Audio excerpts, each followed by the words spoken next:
training cell from high-tech didactic is a mobile training station mounted on a mild steel frame. Work surface for SCARA operation is made in aluminum extrusions. Control panel with PLC is mounted on the same structure along with dual monitors and IIOT HMI. Hardware operation panel is mounted on the training cell, which can be utilized for automated operations of a cell.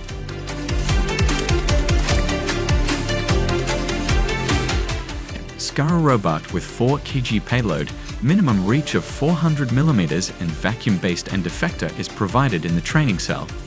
Siemens or Mitsubishi PLC in complete integration with SCARA controller and remote-operated HMI controls the cell operations. IIoT connectivity allows the user to operate the entire cell remotely from anywhere in the world.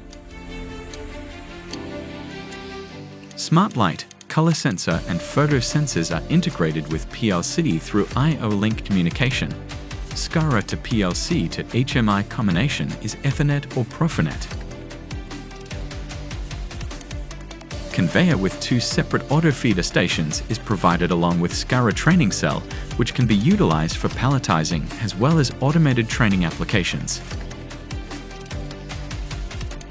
Color-based sorting can be carried out in integration with PLC, color sensor and SCARA. Each cell of a pallet is equipped with a photo sensor for dynamic status feedback and automated palletizing applications. Similar to color-based sensing, weight-based sensing can also be carried out, and it can be integrated with conveyor and palletizing application.